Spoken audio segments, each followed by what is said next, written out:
Hello, good evening and welcome. Welcome to Rangers Radio. Join myself, Fox, here on the panel tonight as the one and only Bridgeman and my mate, Fox. How are we doing, gentlemen? Can I just say a big good evening to yourself, Foxy, and to Foxy? And a huge good evening to the boys in the lobby and to all the Rangers fans listening in all over the world. Good evening and welcome to Rangers Radio.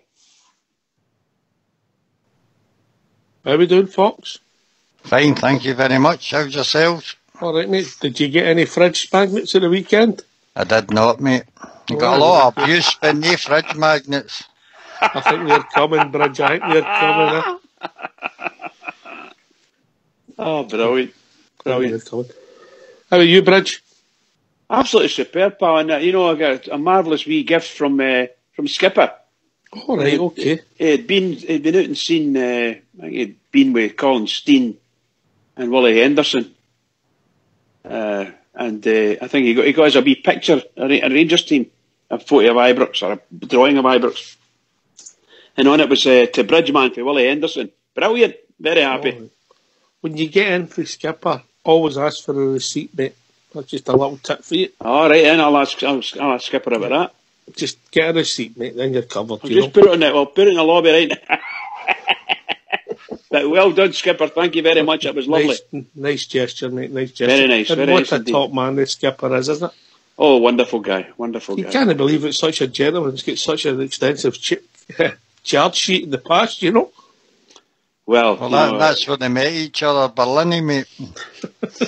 Shocking it is.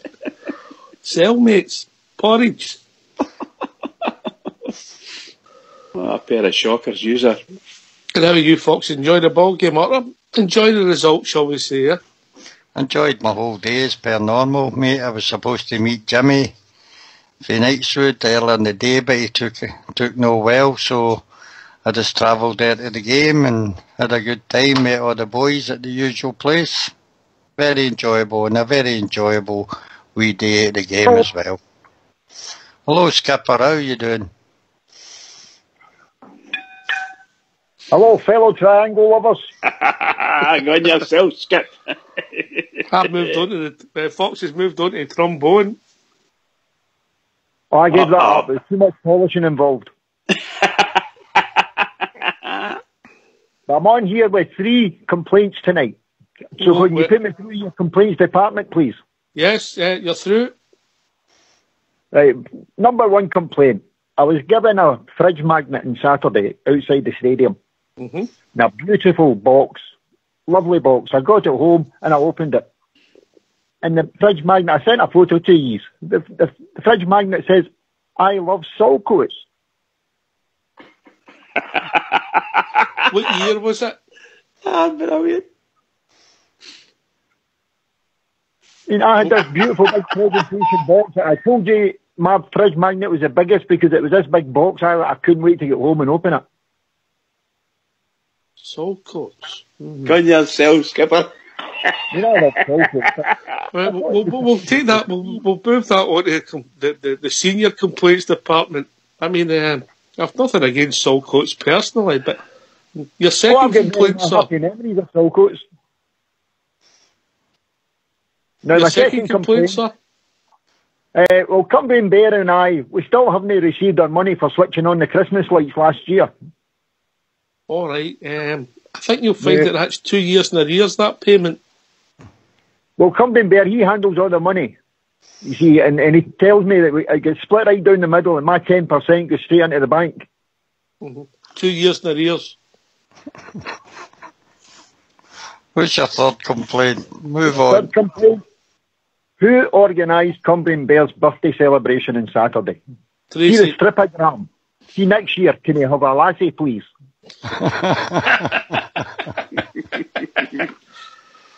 Oh, Bridgeman, you enjoyed that.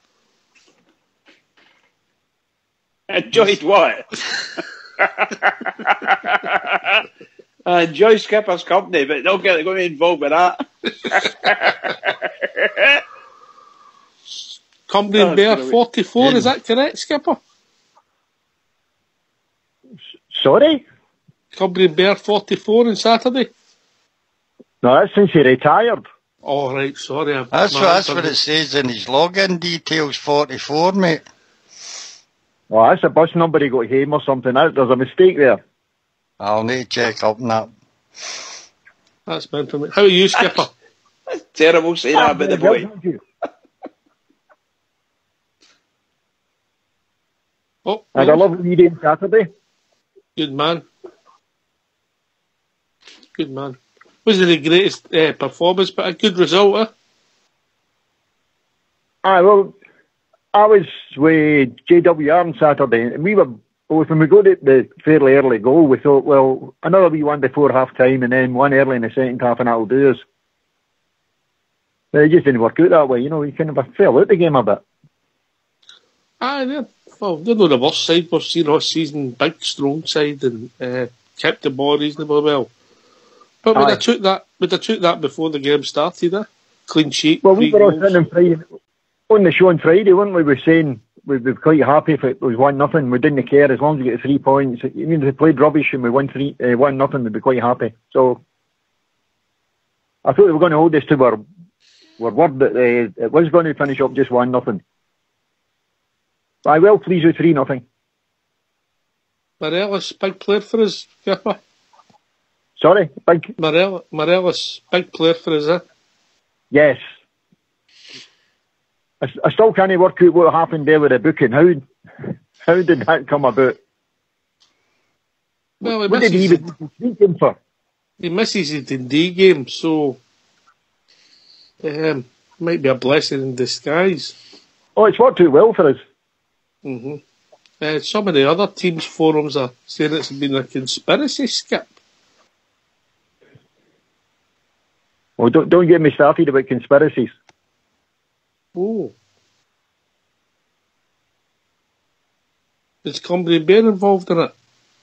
Yes, it involves Cumbria Bear and a grassy knoll in Dallas. That's all I'm prepared to say. A grassy knoll. You sure it was a green grassy slope? I think he was singing that when the police lifted him. Oh, right. Super duper. Skipper, you come on, you always cheer us up, mate, but on a serious note, how do you think it's gone this season, mate? I think we're in there with a shout.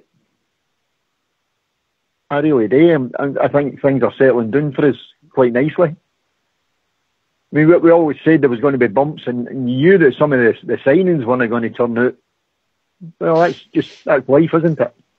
Aye. I really like the way we're settling down. And if you'd offered me that going into December, we would be sitting 2 points off the top, I would have grabbed that at the start of the season. Well, if we won on Sunday, we're top of the league in December. All the better then, eh? Aye. So, aye. How would you rate it? What's been the catalyst? Manager, players? What's the thing that's exciting you the most? The manager, I think. Right. I think all the balls around him. I think we hadn't come in. That was the magnet for the rest of them. I hate to mention magnet, but that was a magnet to attract everybody else.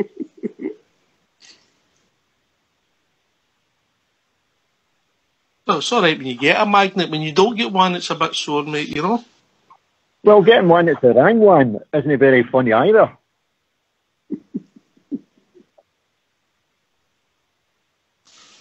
So, coach. That wasn't meant for travel rug. Well, I sent in a wee photo of it, and it's just the letter I for India, and then a wee heart shape, and then the word Saltcoats. I'm saying, wait a minute, where's this fancy magnet I was to get for overseas? He must have got you that when he was doing it, the unveiling of Bobby Lennox statue, mate. Maybe that's when it was.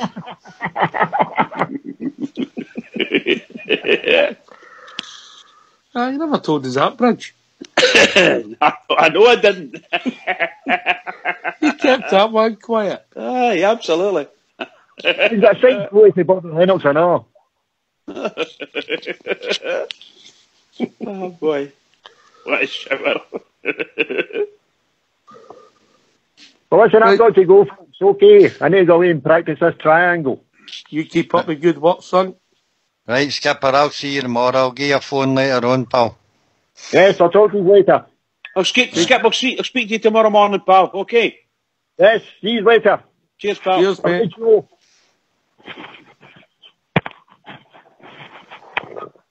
What a man. What a man.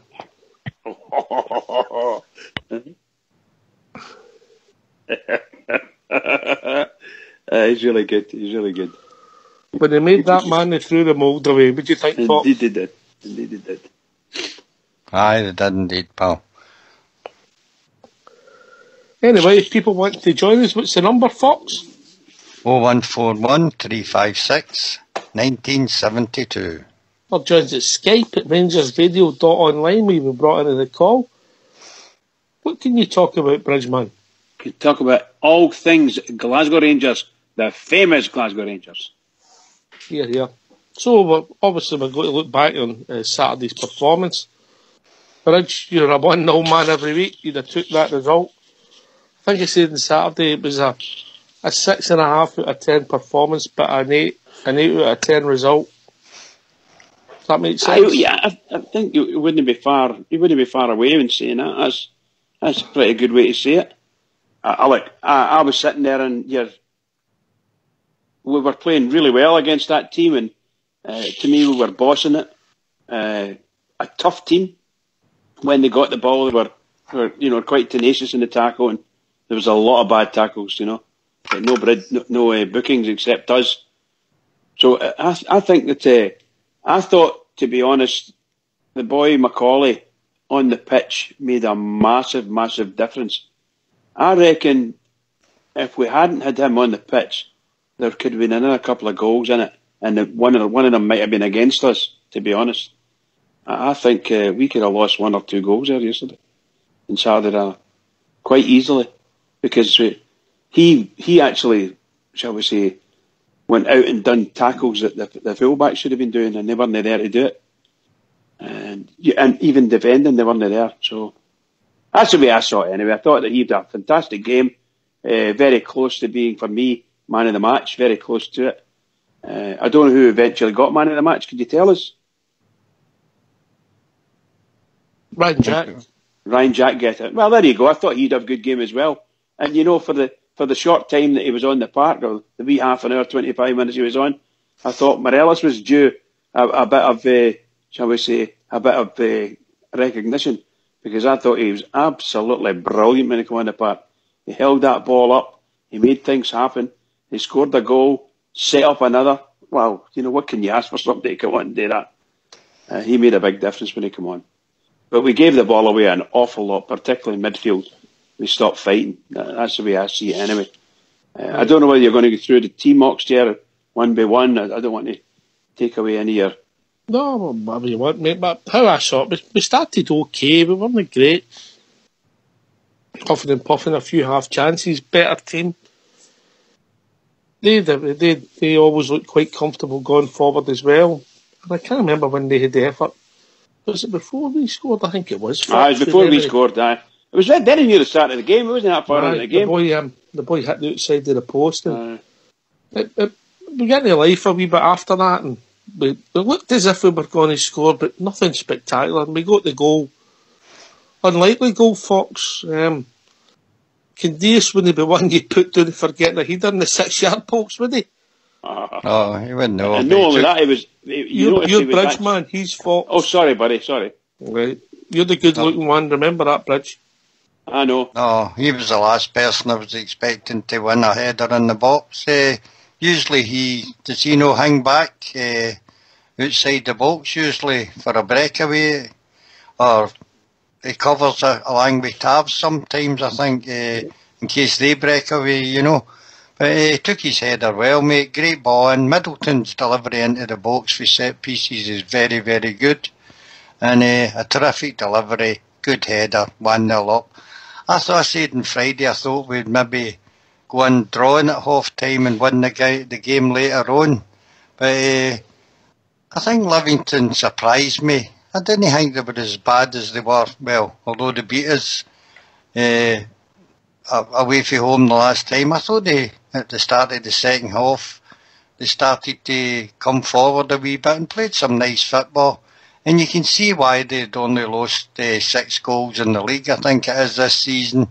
And we scored half that amount against them in one game. So all in all, it was a good result for us, mate. I was pleased with it. As for Gareth McAuley, what did I think of him? Gareth McAuley, I thought, helped to settle down, what do you call him? Golson, mate. And I didn't think we'd done the usual of passing the ball back and forward between the two centre halves. Any time that Livingston fell back, either Goldson or McAuley strode forward with the game. And that gave us a wee bit of impetus, I thought, in the opening 10 or 15 minutes, where I thought we might have scored then, but their goalkeeper had a couple of reasonable saves and the block shots on the line. Until we got that goal, mate, it was touch and go whether we would score in the first half. And at the end of the day, it was a good result. Mm-hmm. Anyway, we've been joined by Jimmy, I think it is. Evening, Jimmy. GFK. Oh. How you doing, guys? I'm here. Yep. Press that mic button. Hi, Jimmy boy. How you doing? I'm fine. Bridge, how you doing, Fox? Fine, pal. How's you feeling a bit better now? I sent you a wee text. I took no well on the way to the game, but I'm back home and I get the heat down for a couple of hours. How you doing, Ox?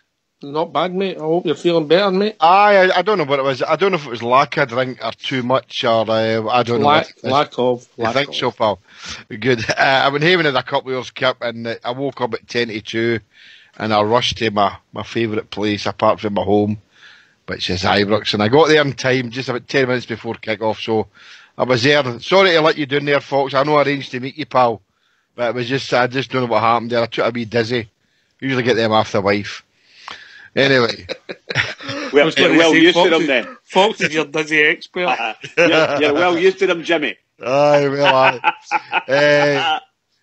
What's your thoughts, Jimmy? We've not heard your thoughts. What was your thoughts on the game? I thought we got what we deserved, a great result. You know, the first 40 minutes, I thought some of the football we played was fantastic. And I agree with what Fox saying there about the way young Glenn's got a good ping on him with the ball, can get the ball across. It was an overall performance, apart from 2 players really disappointed me, and that was Ajaria and Halliday. I think when we were getting exposed in the second half, especially coming down that flank where Halliday was, and they hurt me. Andy Halliday's done us a great job, and Flanagan kind of stemmed that flow. Ajaria for me didn't perform on Saturday at all. I just thought he was very, very poor. But overall, but Foxy again, McAuley for me, he strolled through the game. I'm surprised he never get man of the match. It was between him and Ryan Jack, although Fred could have got man of the match for a wonderful goal he scored. But we all sat here on Friday night, Ox, and we're all talking about we don't take a 1-0, and I'm falling, as I said before, I'm bridging at him. 1-0 will do me every game now. But the 3-0 was a great result. It should have been 7 or 8, and I'm not saying that lightly. The first half, we had 6 or 7 great chances. I know their goalkeeper, Kelly, pulled off a couple of cracking saves, but the referee again, Walsh, on Saturday, let yourself down. A booking for a high boot. He's a wee bit bitty, that referee, isn't he? A wee bit bitty, I would say, a wee bit. But a booking for us again, for a high boot, and yet they done the same to us, and there was nothing that was play on, so overall, Ox, we've got to be really happy with the performance. Probably the first 20 minutes of the second half, we were under a wee bit of pressure at times, and that I think the gaffer made the right substitutions. A lot of people were saying, why is he taking off Halliday and putting on Flanagan? Come on, look at the game and see what you're seeing in front of you. Halliday was struggling a bit there, so he made the right substitution there. And of course, he made the great substitution by bringing Fred on and scoring that wonder goal. I agree with your that Andy wasn't having his greatest game, but I think it's something that young Glenn's got to learn, that you've got to do some work off the ball as well, mate. Aye. There was times where he wasn't going his man nearer. No, all the time, but the odd time it's part of the game, the dirty side of the game that I think he's got to improve. Aye, but we've got to accept that, Ox, here, because you especially have said, he's learning still, and I know we're not a team that wants to bring through too many players that are learning, but he's still learning as a Rangers first teamer. So for me, that will come to him eventually. He has got to put that wee bit more extra. Halliday done it first off, back for it, and then young Glenn's got to learn to do that. But I think what Fox said there, he's pinging a boy is lovely to watch, and it's great, and I just wish Tavernier. By the way, I'd put Tavernier in as probably in my top 3 as for man of the match. I thought he had a great game on Saturday. I thought he's going forward was tremendous. I don't know if any of you guys out there in the lobby or on the panel agree, but I thought, and I'm not a great fan of Tavernier as such, you guys, you know that. It just shows you, Jimmy, how people see the game differently. Obviously, I've never seen it in the stadium, but I don't think I thought Ryan Jack McCauley done okay. Nothing spectacular for me. Okay. He helps organise with defence better. Yeah. Ryan Jack done well. The catalyst for the 3-0 was Morales. Yeah. But I didn't think it was a great performance, mate. But the team, you talk about overall, I thought the first half, Hawks were tremendous, and I think we had to remember that we've all said here before the way that Livingston set it out, to play, and they did give us problems. So to me, we've got to, 3-0. Look, we're not going to get plaudits for the result because it's Rangers, but for me, I'll be quite honest, I never expected us to win 3-0 going into the game. We all talked about it here on Friday night, and we all decided that 1-0 would be a good result because of the way that Livingston put themselves about. But I'm happy. It's 3-0. 3 good goals, 3 great goals, no penalties, 3 cracking goals. So I think it's a job well done. Well, great result, mate. Great result. But I'm not as positive with the performance, but everybody sees it different. Fox. I'm usually blowing my trumpet for Trav. I thought he had a kind of quiet game myself. He started to come forward in the second half, and his delivery into the box, that bending body he puts in sometimes is absolutely terrific when he gets it right.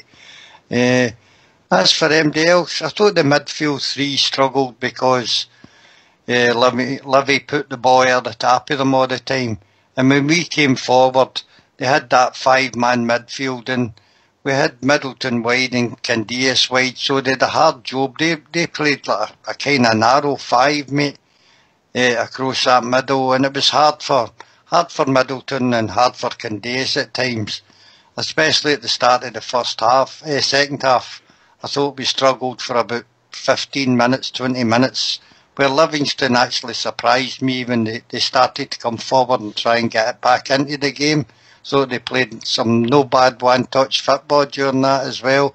And I can see why that they're taking points off of other teams and will continue to do so in this league, because they're not a bad wee outfit considering they've come up. That's through 2 leagues in it in a couple of seasons, and they're doing well, mate. And other teams apart from us have struggled to score against them. So all in all, it was 3-0 was a good result for us.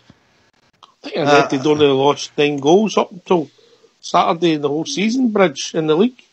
Best defensive record in the league, up till Saturday anyway. No, the stories that are coming out, you can hear everybody saying. The truth of the matter is that, as you said, Ox, people see it slightly different. I love the way McCauley, for me, the way the big fella organised the defence, and that made a big difference, particularly in the first half.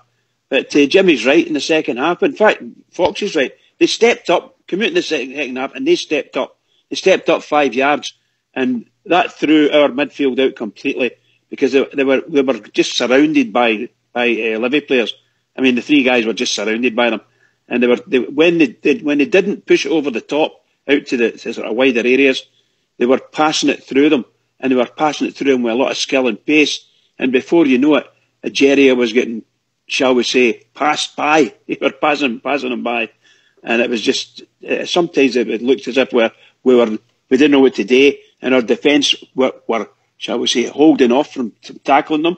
And we're waiting in the midfield getting back, and it just wasn't going to happen.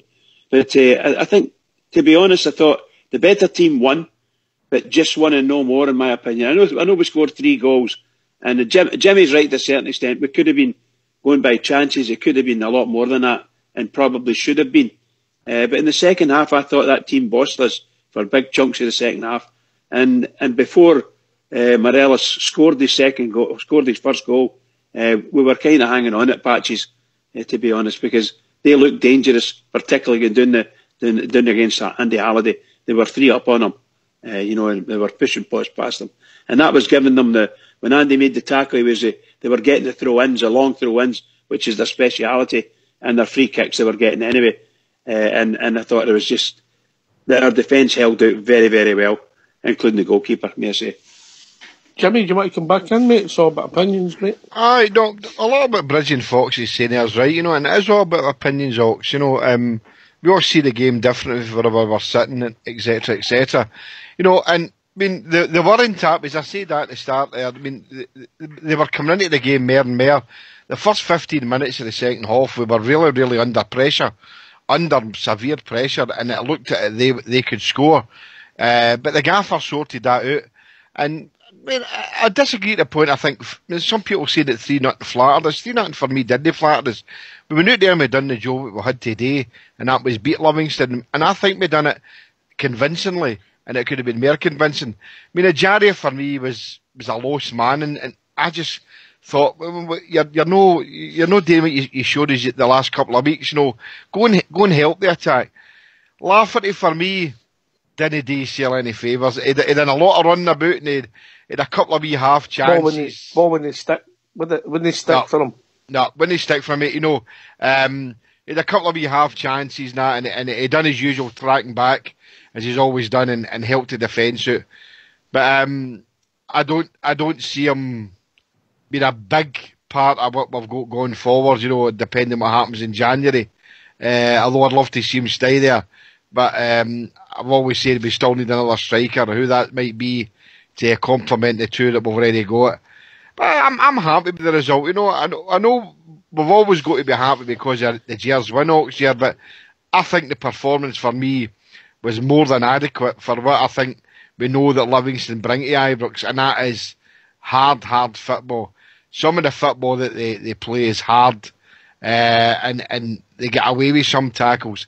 The referee wasn't consistent enough.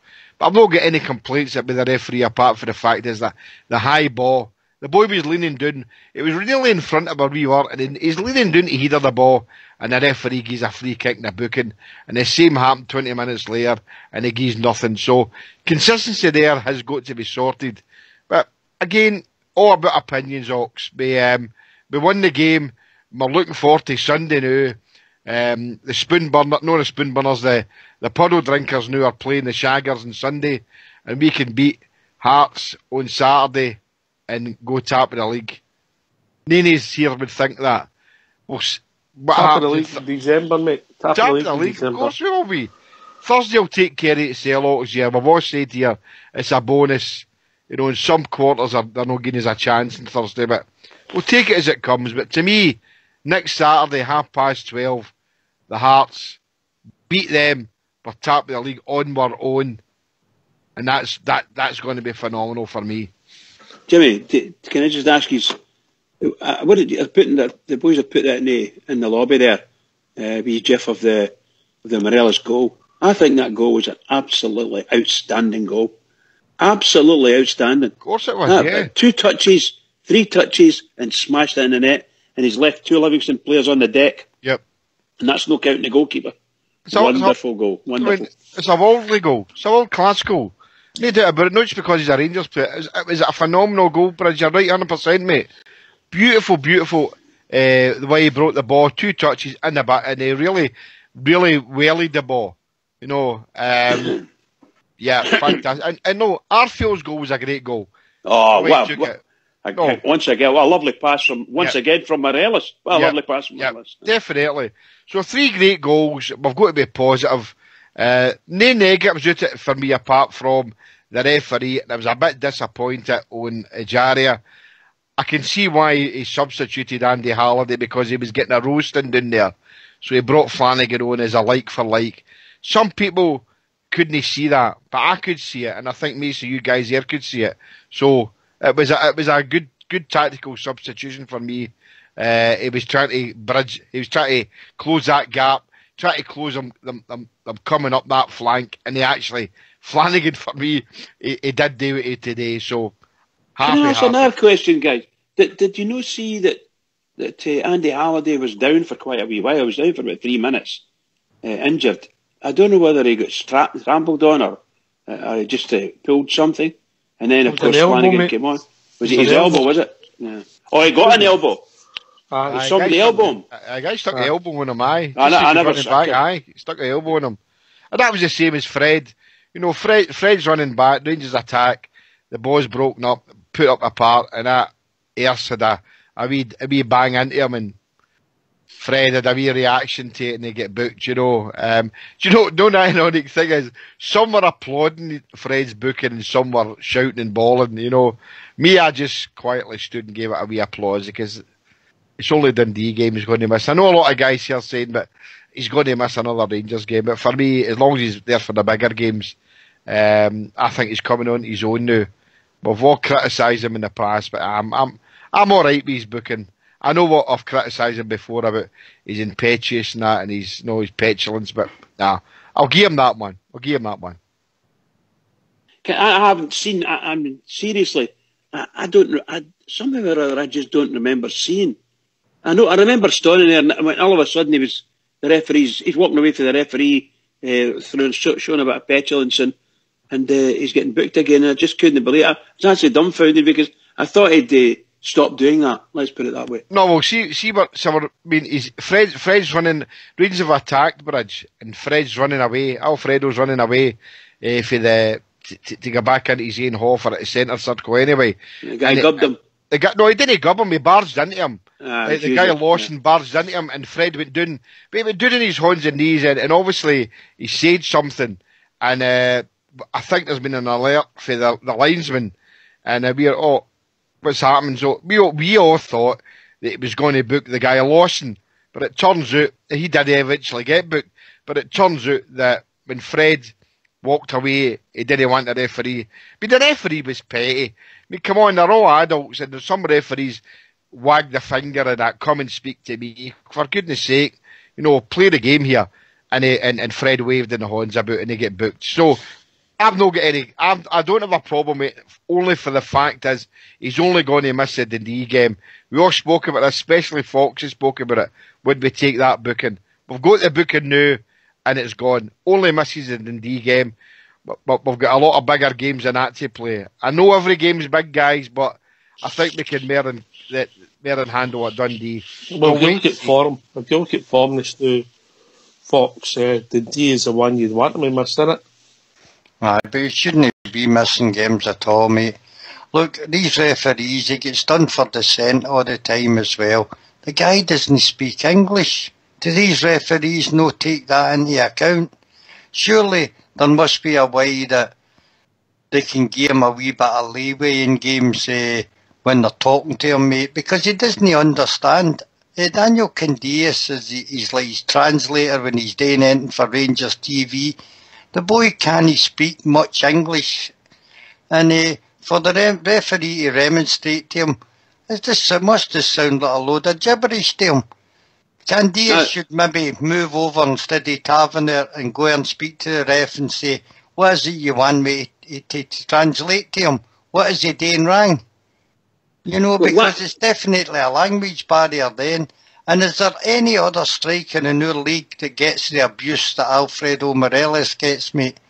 No, so by the time the Rangers backroom staff dug out the clips of the kicks and boots he takes off the ball and showed them to the referee, I don't know, the top referee and whoever it is, a committee or whatever, and say, pick me out one more player in Scotland that takes the abuse this boy takes.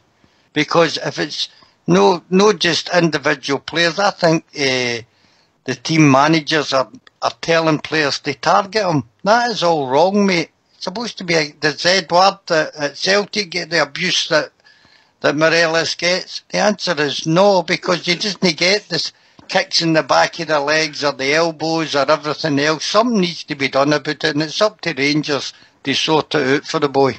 I certainly agree with that. Matt, I haven't seen it. I'm trying to say, I haven't seen it. So I wonder if Old School's got a clip of it, a wee gif somewhere of the incident where he got booked. I'd like to see it, because for some reason or other, I never saw it. All I saw was him walking away and the referee, and I thought, what's going on here? And all of a sudden the booking. And I've been a big critic of him because of his, shall we say, I wish you would keep your hands down, Alfredo. Don't say it until him, walk away, that kind of thing. But don't remonstrate with him. Just say you're a ref or something and walk away. But then again, you mentioned maybe he doesn't understand what the referee's saying to him. So it's really difficult. And I hope that our manager, can speak up for him. I really do. I don't know when that would happen. I don't know how it would happen. What I will say, the big thing I took out of Saturday's game was the difference in the team with Lafferty through the middle and Urban Morelos came on now. Obviously, Stevie G pointed out, Lafferty's done the hard stuff, rumbled them up, worked hard for about 60 minutes, and then Morelos has come on as the game slowed down, but he just looked superior for me. Jimmy? Oh, definitely. You're 100% there, Oxford. I mean, Fred's come on there and he's totally changed the game. Not just his goal, his overall play. He's coming to fruition now. He's coming to the player that we all, when we bought him, we thought he will be and he could be, and he is now becoming that player. And I totally 100% agree there. But Big Laugh tried. As you said, you used a phrase there. The ball was sticking up for him too much. Now he had a couple of wee chances now, and he tried his best. But no, Lafferty will give you 100%. Ox. He comes out there and he does it. He's coming back to defence, try to help defence, help the midfield, and then go and do his own job up front. So I've not got any qualms about what Lafferty put into the game on Saturday, apart from I'd like to have seen him put one of them in the net in the first half, but it didn't happen for him. But yeah, when Fred came on, it certainly did change the game. Not just his goal, but his overall play. I thought he was tremendous when he came on. If you could have gave a man of the match for somebody who played for half an hour, then you'd have probably gave it to Alfredo Morelos. That's the way I looked at it, and I think most of the guys would maybe agree. I don't know. I certainly think along those lines. Obviously, over 90 minutes is a different ball game, but for that 60 minutes and out of that, there's probably only about 20 minutes where he was really on top form. My goodness gracious, could he hold the ball up? He scored a goal, brought everybody into it, and he created an assistant one. For somebody who's just come on for the last half hour, wonderful. He actually finished our game off for us, for sure. That's the truth. What about Candias? He scored one and made one and all, didn't he? Absolutely. I think Candias, I thought he had a smashing wee game. You consider the size of that guy against some of these mountains. Some mountain guys, that's huge. Even they sort of, I won't say dwarf, but they made Lafferty look puny, shall we say. They're big, huge giants, these guys, some of them. And they can run like hell. They can run like the wind. Boy, oh boy, oh boy. So overall, a really well-earned result for us. Well-earned. Seriously. You know, I'm trying to think back. Maybe you'll remember back. The last time we played Livingston and Ibrox was in the Cup. And it was a League Cup, I think. And Kenny Miller got sent off. You remember that? Aye, yep. And it was an entirely different team. So this boy Holt must have moulded him slightly differently, Because Kenny Miller was a player manager at the time, Aye, he's moulded him in the way he played football. Absolutely, yeah. That's the way that Holt played his football. He was a big bustling defender who liked to take no prisoners. So he's built that. That's the model that he's going to go, and and we've got to combat that. And I thought we combated that well, And I'm Fred. If I had a choice, I'd have gave it to Fred. But they're not going to give it to Fred at 90 minutes. If you've not played the 90 minutes, they're not going to give him it. So for the 30 minutes he was on the park, I thought he was absolutely outstanding. Outstanding. Yeah, I thought so too. Yeah, I really do. You could see the difference in quality immediately. His first touch of the ball, immediately, the ball stuck to him. Bringing people in, no problem. Holding it, backing up to the guy, all that. It was just there. It just was there for him, and they can interlink really quickly. It reads the game well, as far as I could see. Bridge, this game you're talking about when Kenny Miller gets sent off, it wasn't this year, eh? It was in the cup. No, he was at Livingston. No, I don't think so, mate. Oh, Kenny Miller was a player manager. Let me just check it out, mate. Right, man. He might have get sent off at Ibrox. That was his last appearance at Ibrox, and they got a standing ovation. Maybe was he player manager? No, that was Dundee, mate. In the cup. Dundee, mate. Was it Dundee? Oh, for fuck's sake! How did I get that wrong? No, but he was never player manager at Dundee, was he? No, he was playing for him. I'm thinking he was player manager. Oh, I do apologise, guys. Sorry about that one. Slip of the old memory. Dundee. Wow. A league game. It was a league game, Bridge. Gee, was that? Well, I was thinking if it was Livingston, it couldn't be a league game because that was the first we played them. So it was Dundee and it was in the league. Right, that's magic. You know me, I've always followed Kenny Miller's career. I know, you're a big fan, I know. I was saying I must have missed that. So I must have been out with Fox that night and missed it. Look, Morelos, great positives, Fox. I think he shows he's our number one centre forward there by a distance. Aye, without a doubt, mate. When he came on, their whole attacks sped up for me. He seems to give the midfield a wee bit of confidence as well. They know they can fire the ball into him. He can control it. He can hold off the defender, or he can slide somebody else in, which he's also particularly good at this season. The wee knock off, and usually Candias, I see it with. It's either him or Tav make the break and go forward to get the ball into the box. And the other thing he does as well, after he holds the ball up, mate, he turns and sprints to get into the box now, which he never done last year either. He kind of ambled his way up the park. But I watch him now, and he's straight back into the box where he should be.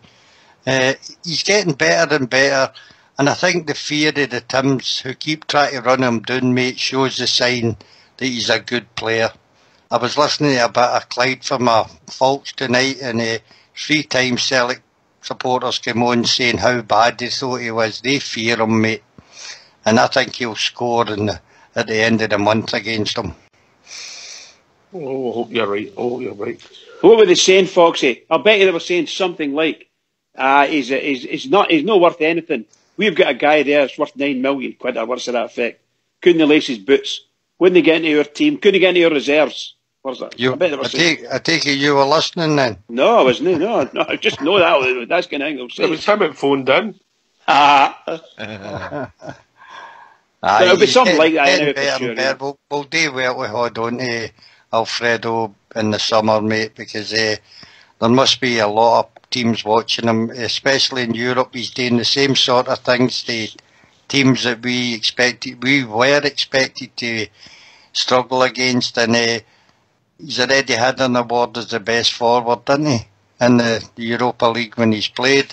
Yeah. So I think his value's just rocketing game by the game for me. Yeah, because, I mean, I think what you're saying there, Fox, is right, and the fact is that, I mean, playing in Scottish football, he's not getting the protection that he should be getting, but if he goes elsewhere, and I mean, like, no doing England, I mean, like, going somewhere in Europe, France, Spain, Germany, Italy, or whatever, he'll get better protected there, and he'll be able to play far freely than he's getting to play here. But it's an absolute disgrace, some of the tackles that are going in against him, and the referees aren't protecting him at all.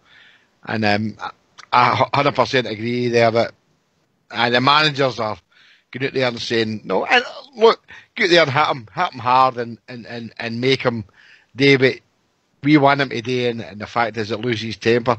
But Fox, I grew up playing football, and I was a wee right winger, and I was no bad at what I could do and get down that line and cross the ball. And I got a battering off of some big left backs, but that was their game to do that.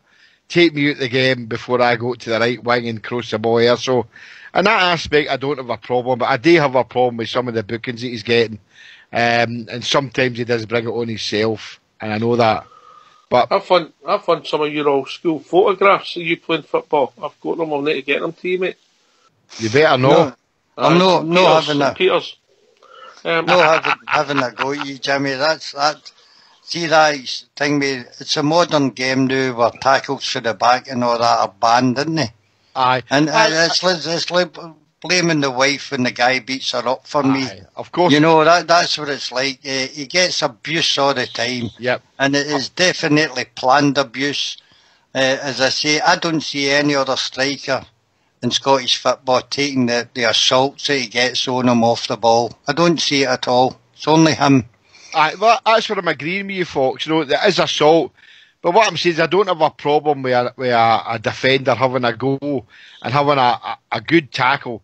A hard tackle, a fair tackle. But you're 100% right there, mate.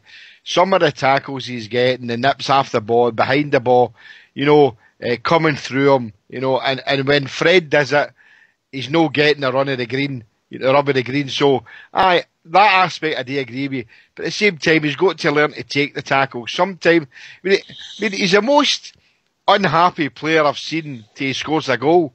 He walks about there with his wee growly face, which I've not got a problem with because he's a Rangers man, but when he scores a goal, he came right running there to where we were in the corner, and it was a delight to watch him celebrate the way he did. So, love him to bits, and long may it continue, but he needs to be protected, and that could be the why he does leave Fox, because he doesn't want to be going through what he's going through the now, and that would be the only reason, unless somebody offers for him. Jimmy, do you know this blocking they're all doing? That team on Saturday were doing an awful lot of blocking. Yeah, you know, they're just going for the man. So I think that they got Golson a couple of times, and I think they got Macaulay twice as well. Yeah, but they got others fullbacks.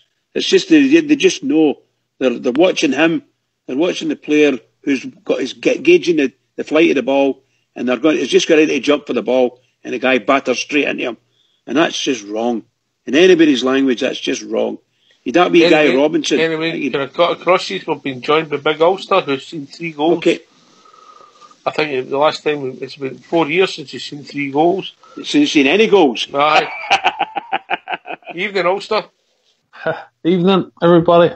How are you? Hi, Ulster. How we doing, mate? what else that? Doing well, thank you. 3 goals, boys. Clean sheet.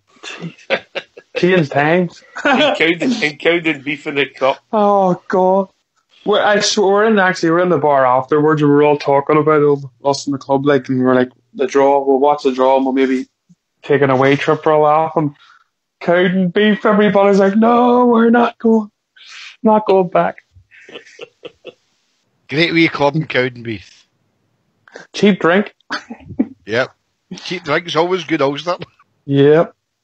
I enjoyed the Once you cheap can drink. go out for a day, you can then have an opinion and drink, Mr. TFK. What, an opinion and drink, or just mere drink? Aye. Beef. Once you can manage a full day, alright? Okay. Alright. Fox Teacher's pet. Fox has put on your report card, must try harder. Mm-hmm. Was that must drink harder or try harder? Beef. Oh, jeez, oh. I want a gold star, I know. I need to keep drinking then. Aye. Gauge your thoughts on the game, Big Ulster? I think we've done pretty well. I was happy with the result. I think Livingston were proved, to be honest, why they've had such a good defensive record, because I thought they were well organised. Even though at the start, as you expected, Ibrox Rangers were starting to battle them. We just couldn't get that goal. Finally got it. I thought we'd maybe open the floodgates, but to be fair to them, they stuck around, kept themselves in the game, frustrated us a wee bit, but I thought, getting into the second half was only a matter of time, but I think they actually went on the ascendancy in the second half for 15, 20 minutes and maybe looked a better side, and I was starting to worry, is it going to be the same old story here, or the other team going to get the the equaliser, and there's going to be one of those nights. But I think when Stevie G made the changes in the midfield, and obviously Alfredo coming on, I think that's when we really kicked on. Alfredo was absolutely fantastic. Very, very pleased with his performance. And after Lafferty, obviously, just a wee bit unlucky for him. But I think he done a lot of hard work. Maybe helped tire the defence a wee bit. And then Alfredo coming on, that was the end game. Well-deserved 3 points. We could play better, don't get me wrong. But that in any season, that you get these games where you just have to slug it out sometimes. And I think last season, that team maybe would have got a result there. But I think we've got the players now to come off the bench, which we didn't have last season, like Alfredo, and to come on and actually change the game for us and put us back in the ascendancy and get us a result. So, very pleased. Question for you, Ulster. Question. Does it show how far we've came when we've left arguably our best player on the bench? 100%, mate. Couldn't have done that last season. Had the belief in the players like Lafferty and Alfredo to come on, do a job, and we didn't panic. We left them off the bench for as long as we could, and then obviously once we put them on, done very well. I was pleased with Macaulay's performance as well. I know he wasn't tested that much, but I was just obviously watching him, and he was talking to Tav, he was talking to Goldson, and maybe took the pressure off Goldson, because Goldson, he's only 25, but you always have to see him. He has to sort of take the leader role because he's probably the most experienced, but I think it took a wee bit of pressure off him having an older head beside him and help him talk him through the game. So I was impressed with that as well. There's a theme running through here, GFK. Macaulay done well, Lafferty done better than some people thought. Is there a wee bit of biasness for the big man here? I am totally biased. All right, at least you're honest. Well, at least he's honest, GFK, isn't he? Yeah, of course he is. But I totally agree with him. I think, although Goldson, to me, was carried through the game today. No, but that is a player who could be taught anything apart from how to defend and how to read a game. Because Goldson is a cracking player, but I just thought that Gareth Macaulay showed him how to defend when he's not on the ball, and that's a great thing today. Look at what's in front of you. Make sure what's in front of you is when it comes. A couple of the headers for Gareth Macaulay on Saturday were absolutely immense. Well, I spoke about weeks ago. Richard Gough done it. Colin Henry done it. See when you header the ball. Don't header it 10 yards. Header it 30 yards, 40 yards. And Gareth Macaulay done that. And Connor Golson can only learn for that. And the big man there, Big Ulster's a biased man, but I'll stick by his bias. I thought Big Gareth, man. I probably gave him man of the match just by the way I thought he was organising defence. But that's just me watching the game, by my opinion.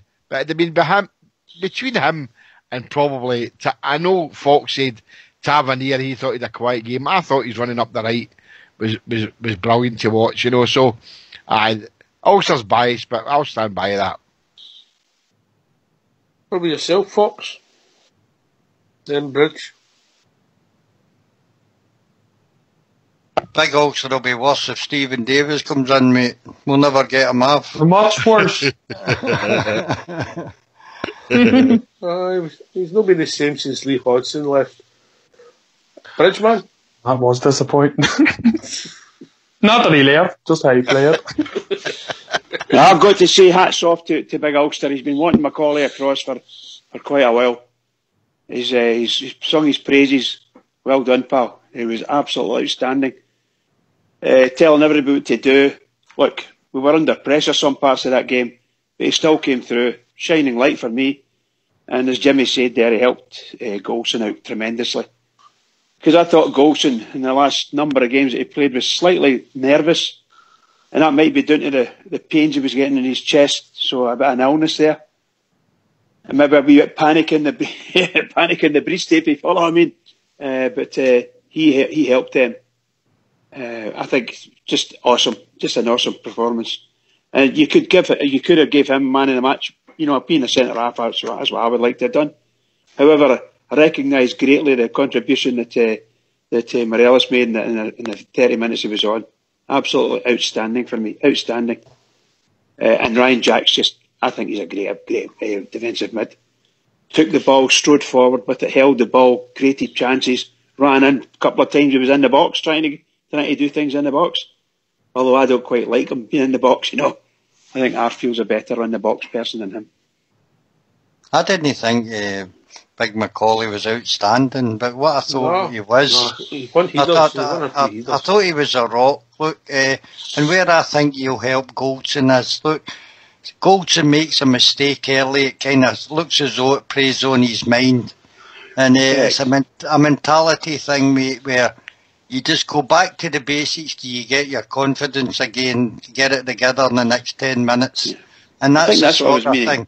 And I think that's what I was meaning, Foxy. I think I was meaning that. He was helping, more in a helpful role, than because there wasn't much he could do other than head the ball out or pump it out, But for that alone, I thought it was worthy of it. Sorry. I thought Andy Halliday suffered for the same problem on Saturday, where he made an early mistake, and it seems to prey on his mind.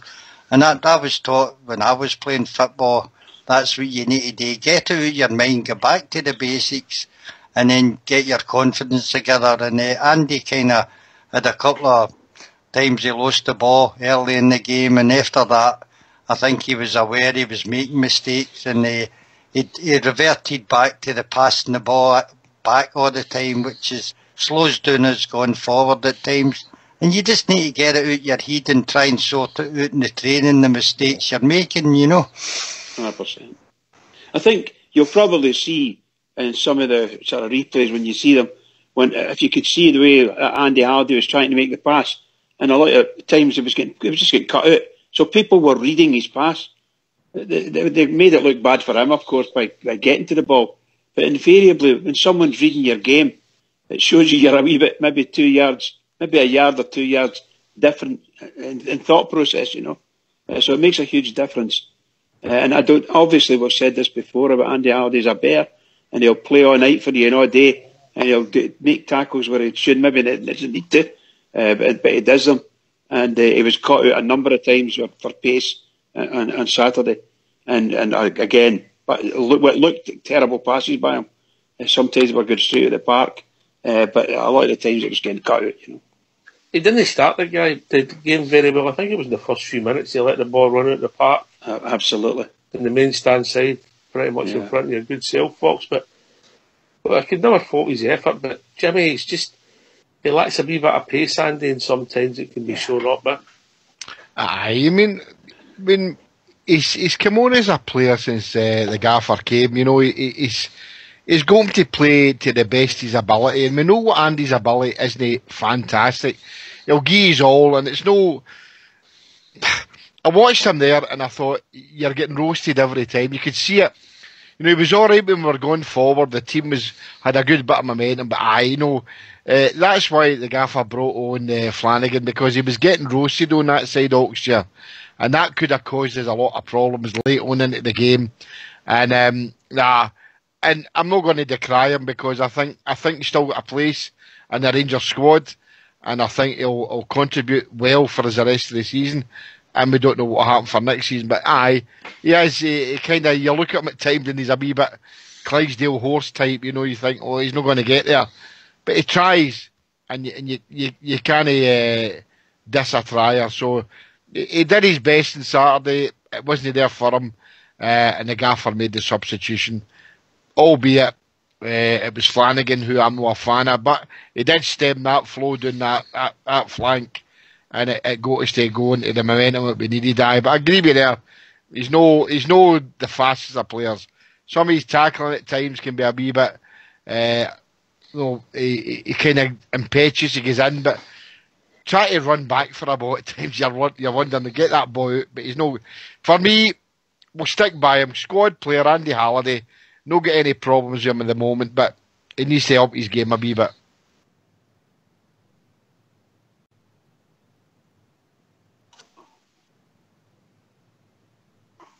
Certainly couldn't disagree with you, Jimmy. I think it's the truth. But I've said this all along. He's welcome as a squad player, and the Bears love him. But they can all see it. And I'm sure as we go forward and through the next two transfer windows, we'll be taking the team and the quality of play up the way. And if Andy can step up, then all the better. But I doubt very much if he can.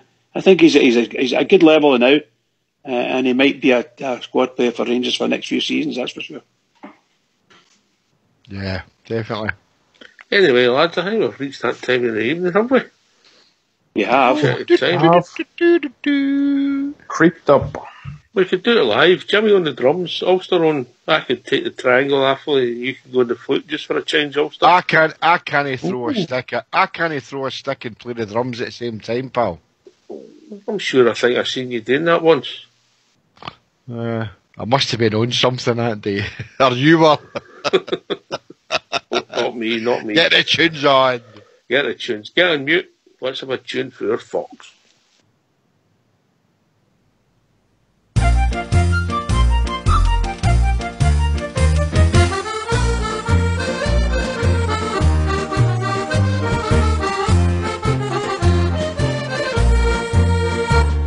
Now there's a pub in Green Street where all good proddies you will meet. So come down here and together we'll have a jab. A welcome there you will receive, so good that you won't want to leave. A fine wee pub is Saltcoats Mermaid Bar. You'll hear the sash, and Derry's walls, just like in your own wee orange halls. The banter here you will enjoy, as long as you're a proddy boy. A good time in the Mermaid is had by one and all.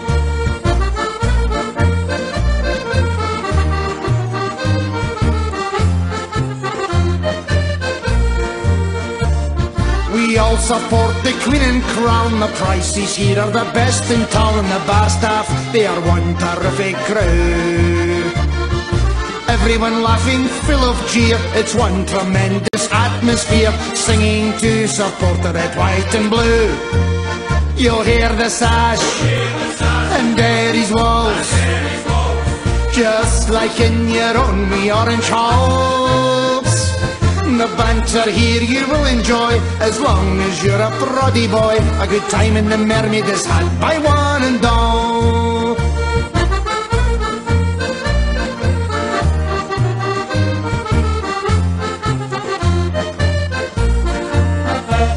It's nice to come to the Mermaid Bar when Rangers are playing at Tyrants Park. You'll forget your worries and all your cares, singing songs against the Thames before you watch the Rangers win. For everyone here supports the Teddy Bears. You'll hear the sash, and Derry's walls, just like in your own wee orange halls. The banter here you will enjoy, as long as you're a proddy boy. A good time in the Mermaid is had by one and all.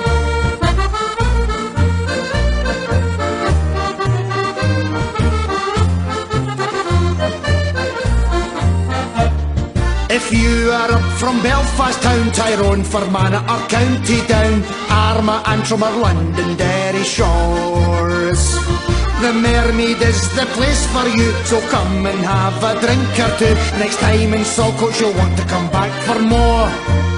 You'll hear the sash, and Derry's walls, just like in your own wee orange halls.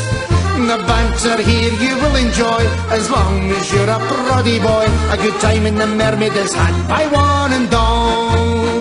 You'll hear the sash, and Derry's walls, just like in your own wee orange halls. The banter here you will enjoy, as long as you're a proddy boy. A good time in the Mermaid is had by one and all. A good time in the Mermaid is had by one and all. A good time in the Mermaid is had by one and all.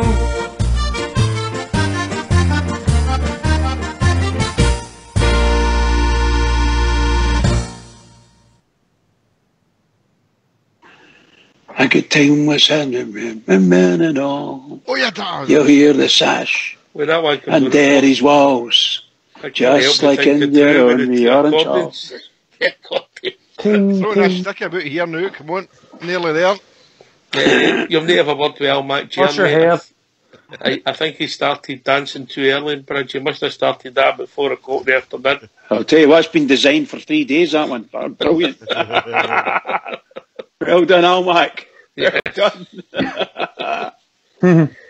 That's one of the top tunes in the lobby, that one, Ulster. Right. And there is walls. Can I just come in there, guys, and say about... I know you might have another topic, Oxy or not, later, but I'm a wee bit mystified why Rangers played Partick Thistle, the under-20s at Lesser Hampden on a Monday afternoon. That's something maybe they need to look at. No, I was otherwise engaged, but I think a lot of people would go and see games like that. They won 6-1, by the way, in the Glasgow Cup. That. By the way, Fox was telling us a boy at 14 playing for us. I heard wow, 14. Mm-hmm. Andy Leon King was his name, 14-year-old, mate. What's his name, Fox? Leon King. Leon King, mate. You sure it's no Kings of Leon? King Leon. Andy Dallas scored. He scored 2-6. You know, that's something. I mean, if I don't know why it was at Lesser Hampden, because I thought it might have been at Firhill, saying it was Thistle, but it's a Glasgow Cup. But that's a game that I'd have went to see that, especially all these boys kind of been part of the Scotland international thing, obviously, unless there was under 20 players away playing, which I know there wasn't in Scotland, but that'd have been a game. You could have filled Lesser Hampden for that, guys. Well, I just thought I'd bring that into the conversation. I just thought it's... Get off your chest, mate. I don't know. The wee boy Madubi, I think that's his name, that got injured when he made his debut at Ibrox, also scored 2 goals in that game, Jimmy. Jimmy, is that the type of game that we'd be playing at Auchenhowie? Once the stands are built?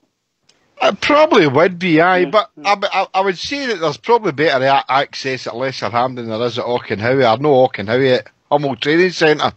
That's what I'm saying. Well, Hummel Training Centre's murder to get in, they're going to let you in and get part and see the games and that, but I mean, because it's a blue jersey, a Rangers jersey, I'd have went to that game today.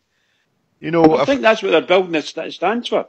I think they're building stands for it to watch it, for I hope so. The public to see the games. Well, I hope so. But anyway, I just thought I'd throw that in. Somebody says, Jimmy, the Rangers won 6-1 today. Aye, Fox, I see that. Aye, who scored there today, mate? Aye, well done. Aye, 14. God almighty, I was still doing dirty things with jazz mags at that age, never mind playing football. Come on, Jimmy. Jimmy, come on. This is a Jimmy. family it's show. Family show. Hey, a jazz mag. Come on, I like music. Come on. Love it. Anyway, sorry, Ox. Aye, second hand round to that. Hey. Don't be going there. Right, fair comment, JFK. I mean, after wanting people to watch games, it's maybe not the ideal time, but I don't know when or where's the best place to play the young boys' games to get interested. Maybe people semi-finals and finals, but good result and a great thing for the young boy, 14, playing it under 20. 14-year-old. Wow. Brilliant stuff. Brilliant. Fantastic. It's no Billy Gilmer that's come back around, is it? Nah. Chelsea will probably sell him, Bridge, for about 25 million. Oh my God! You can just imagine. Imagine. I hope we've got a. What do you call it? I don't think so, Bridge. I don't think so. No, I don't think it is. I don't think so. Anyway, we move on. One thing that did please me, I don't know if you picked it up, Ulster. I know you were fresh and concentrate on the game before the game. Just get there sober and then study the teams. The bench, mate, arguably the strongest I've seen for a long time at our club. There was options there and guys with experience, and obviously Morales was there. We got Fodry in goals, who's been linked to the media. Some of the media were moved to Leeds in January, but our squad, you can see it slowly begin to come together. Yeah, you can, mate. That's what we need, and it proved, because obviously, when the game was going a bit stale, the options were there on the bench to come and, make sure we got the game, not just over the line, but very well in the end. We got 2 goals. So that's what we've been missing, Ox, especially these last few seasons. Like the last season at Ibrox, we dropped so many points at home. And when things weren't going right for us, we just did not have anybody on the bench that had the skill, our ability to change the game for us, or to kick us on. And that's what happened yesterday. That's what we've been needing for a long time now. And hopefully that's what we'll see, just getting stronger as the windows progress. We'll add a few players here, a few players there, and continue to strengthen. And plus you still got like Dorans, who's out injured, Barisic, who's a fantastic player. He'll go straight into that team as well. So, and Grez, as he gets more game time, he'll be fine for that position. So there's going to be a lot of competition for places. And centre back as well now, as Macaulay coming in, so you're going to have Worrell and Kadich, who's going to come in fresh. They're going to have to fight for the position. So every position in the park has at least, another person they're always vying for it and good enough on their day to try and, take the other person's spot in the team. So it's all good. That's what you need. Unfortunately, last season, that's what we were missing, and we're a different animal now. So I'm excited.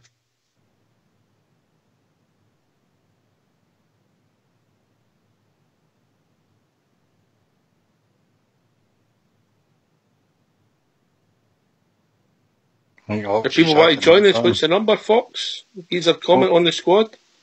0141 356 1972. Or joins at Skype at rangersradio.online. We were brought into the call and maybe make comment on Saturday's game or what's coming up in the club. We've got a lot of things happening. AGM, European ties, potential top of the league within the next few days. All positives, Bridgeman. Yeah, absolutely. All positives. That's a God's honest truth. I think we're marching forward as a club. We're definitely marching forward. I'm looking forward to tomorrow's AGM. We're looking forward to that and see what some of the fans say. I hope they don't come up with anything too controversial. There's some stuff you just want to let's iron over this now to get through it. Don't mention too much because the pressure's on that club on the other side of the city. Just leave it there with them, as far as I'm concerned. I think the AGM, I think Rangers have got to 100% address the comments made by the puddle drinkers, that they're deflecting for their mistakes and they're trying to push it towards us regarding the allocation of tickets for the puddle drinkers at Ibrox, that they're saying that they want to have a 100% guarantee that their fans will be safe. Look, 860 fans, Gers, Blue Noses, good fans, went to the Pedo Dome that day, and they're trying to deflect the fact is that their fans caused the crush in there. Their team caused people, whether rightly or wrongly, the Rangers fans came forward and rushed forward, and unfortunately they knocked there a couple of disabled people on their wheelchairs, and that was unfortunate that happened. But they're trying to deflect for the problem. Rangers must address that and push the blame back to them, because there's no blame whatsoever in Rangers. Oh, I totally disagree with you, Jimmy. I think it is Rangers' fault. Why? I'll tell you why. Because if we weren't going to that stadium, they wouldn't have all the people turning up to watch. Aye. Well, I know, okay, right. I can see what you're saying that way. Okay. All kidding aside. But the fact of the matter is that they are deflecting everything because towards they us. Organise a piss, yeah. And they're trying to blame us for something. I don't see what's in the day with us. No, well, that's where we should be making a comment on it at the AGM, that these situations are out with our control. That club have dealt with the segregation the way they see fit, but we have no problems at Ibrox when anyone comes to sit in that corner. This is them trying to push it hard for them to be given more tickets. I'd be happy for them to have no tickets. I totally 100% disagree with what Barry Ferguson said. Barry Ferguson, as an ex-Rangers player, has come out and commented that he feels that it would demean the tie. For me, no. Get rid of them. don't want them, right? Get rid. No, the atmosphere's still going to be there for me, whether I've got them singing or no. Doesn't matter to me. I don't listen to them singing. I sing with my fans, the fans that I'm with. So Rangers need to make a wee statement and say, look, let them deal with what they've got to deal with, but we absolve ourselves of everything there. We carry out the proper security procedures to allow any fans to come to Ibrox, and they're allocated that corner. If they want more tickets, then that's something we need to do with a game-by-game basis. And that's the only thing I think Rangers should comment on. Everything else for me is going well. Jimmy, I don't know whether... some announcements tomorrow. I think there could be some announcements tomorrow. Maybe. Regarding the fans? The tickets? No. The tickets? No. Oh, good. Okay. Investment. I've heard there's going to be an announcement about some investment. That's what I heard today. Well, that'd be really cool. Because it's all good news. We want to hear. It's about time you took that money out the bank, Bridge. But no, I think I'd urge caution on saying anything right at this moment. I think I'd like to go through the AGM without commenting on them at all, and leave that kind of stuff to their AGMs where they want to comment on people. I think we can make comment afterwards. We don't need to use the AGM because the world's press, to all intents and purposes, are waiting for Rangers to make that comment or a comment to see what they're going to say after Mr. Lau having his saying. Look, the two things. There was a safety issue at Celtic Park. Come on, this is Rangers radio. Let's get back. Just a minute. It's very important. There was a safety issue with their fans, nothing to do with Rangers. Their stadium, there was a big crush, and some fans get caught up on it. And unfortunately, it's bad for them.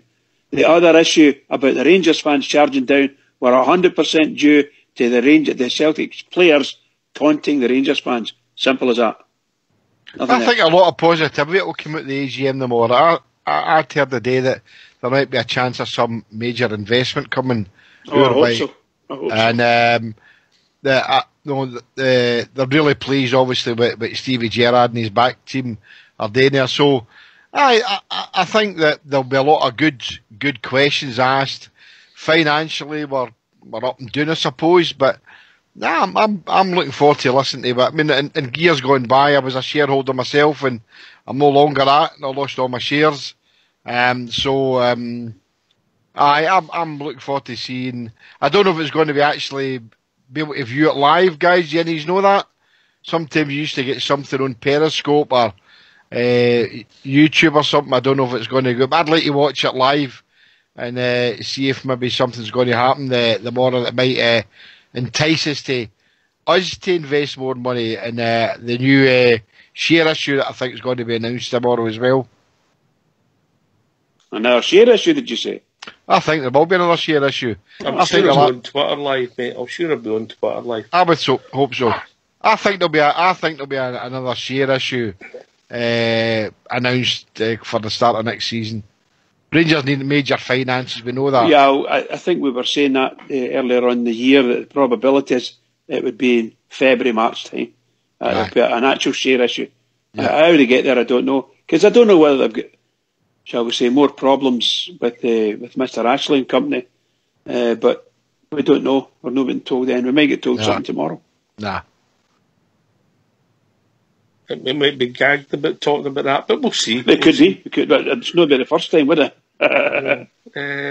Fox. I'm really looking to go forward, and I've not really thought about it before. Mark Warburton was excellent at the AGM. Kachina never made it, but I'm really looking forward to seeing Stevie G speaking tomorrow.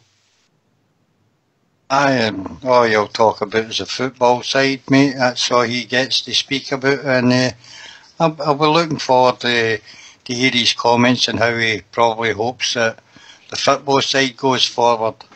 I don't see any big announcements at this at all, myself personally. I think it'll just be a run-of-the-mill thing. But on that Celtic thing, mate, I thought it was very crass of Celtic to come out with a statement like that, especially at this time of the year regarding safety at Ibrox, mate. Absolutely crass comment when we're coming up to an anniversary again. Yeah, classless team. Yeah, yep, classless club. Absolutely classless.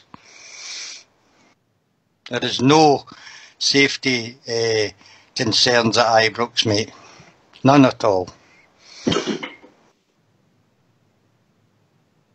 It's simple, mate. They're just playing to they're playing the minority of their fans. Ulster. They're scumbags. There's no point saying anything different. That's what they are. We know they'll go to any level, you know. And that's what they've always done. It's always been their tactics. Divert anything that's criticisms that's coming their way. They'll divert it, you know. This is something that's nothing to do with Rangers. That was problems at their own stadium. Issues that they need to deal with. They need to be sorting their security out. They had the flaws. It was their own fans that were getting injured, etc. So there's no need to bring our club into it. But unfortunately, that's just what they do. Their tactic is to appease their own fans, as you say, is to fire stuff at us, and their own fans are stupid enough, you know, to go along with that instead of actually asking questions about their own club and their safety at their own stadium. They'll be more than happy just to go with the narrative and have enough for their club to attack Rangers. But if it was the same thing that happened to Rangers and it was our fans that get injured and we were putting out statements attacking them lot across the city, I'd be more inclined to ask my board, you know, no deflection here. I want to know why that happened. We need to sort our own stock out here before we can put anything towards anybody else. But unfortunately, that's just what to do. Yeah. I've been putting things under carpets for years, but that's another story. So we move on with looking back in Saturday's game. I said the squad looking good. Competition for places is a good thing. And then we're moving into transfer window. Is there any positions one or two positions that you think we have got issues with, Fox? As I've said, I'd like to see a bit of quality in the midfield, mate. That's the only thing that I would say. A lot of people are talking today as well about people going out the door. I don't want to see Big Wes gone. For all the money that we'll get from, I think we'd probably have to pay more for somebody to come in and be second fiddle to Alan McGregor, mate. I hope Wes stays because Alan can't go on forever. And I hope that he's learning off McGregor and will remain at Ibrox for me. All right, but you're never going to stop speculation, you know what I mean? Nah. Jimmy? I keep agreeing with Fox here. I mean, I wasn't a great fan of Ford when he first came to Ibrox, but he grew on me, and I think he's a competent goalkeeper. I'd like to see him stay. I don't think there's a keeper out there that you could say, well, we could bring him in and enhance the squad. He's a cracking keeper now. Midfield as well. I'd like to see strengthen something in the midfield, you know, a box-to-box midfielder that would be able to control that. I mean, I thought Ajari was going to do that for us, but he's no up to it. Ryan Jack does what he's got to do. So does Candace and help the midfield and defence and up front. But we need somebody in there, box-to-box midfielder. This is a bit of I'd love to see. I want to see another striker at Ibrox. I think we need 3 strikers. I've said this since day one. If it's going to be, and I know the papers are doing it, Solanke and Ajari's and his wee 2 pennies worth in and saying, wait, come on and help us beat Celtic and that. But it's not just about that. We need 3 strikers, guys. We need. Because we don't, Lafferty doesn't date for me all the time. But if we brought Solanke in, could Solanke and Fred play up front? I think they could. I think that'd be a great partnership. That'd be the only place I would change it. I wish Gareth McCauley was 4 or 5 years younger. Because a central defender we do need to get these guys through the games that we know. Like Golson, Sean for me, playing alongside McCauley, he showed them how to do it. So that would be my picks, guys. Rich? Yeah, I think I was saying that we asked a similar question the other night, and I was saying, as far as I'm concerned, we will always need good centre halves, and I would love to see a left-footed centre half coming in to help with the balance at the back there. That's not to say that Golson's not a good centre half, but as you said earlier, Macaulay might be there for a couple of seasons, and I'd love to see a young left-footed centre half coming in and getting his chance to work alongside the likes of Goldson and Katic, because it would make a big difference to the shape of the team. As you can see, sometimes we make mistakes, simply because they're no left-footed type of thing, you know. But they're no dramatic mistakes, but they're mistakes nevertheless. I'd just love to see it. But I don't want a wee guy, I want a big guy. I'm looking for somebody 6'5" and a giant. That's what I want. A killer. That'll do me. Is it only me, Ulster, that sees the left back spot has still been a problem for us? It's not been settled.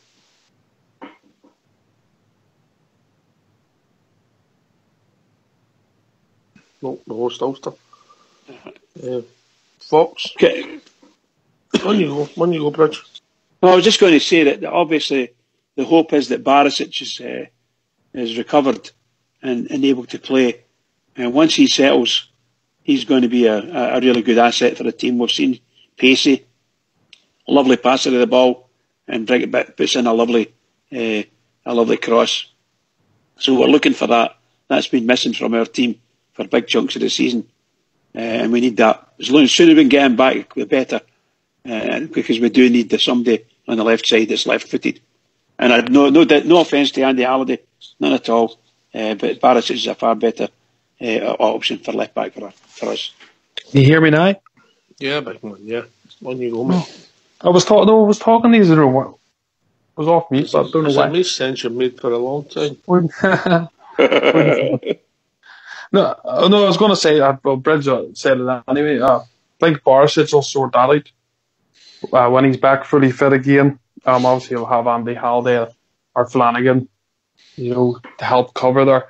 Maybe not the two best options, but I think if there is only, say, two players to come in, I think we definitely would prefer to see that creative midfield role, and maybe another striker in.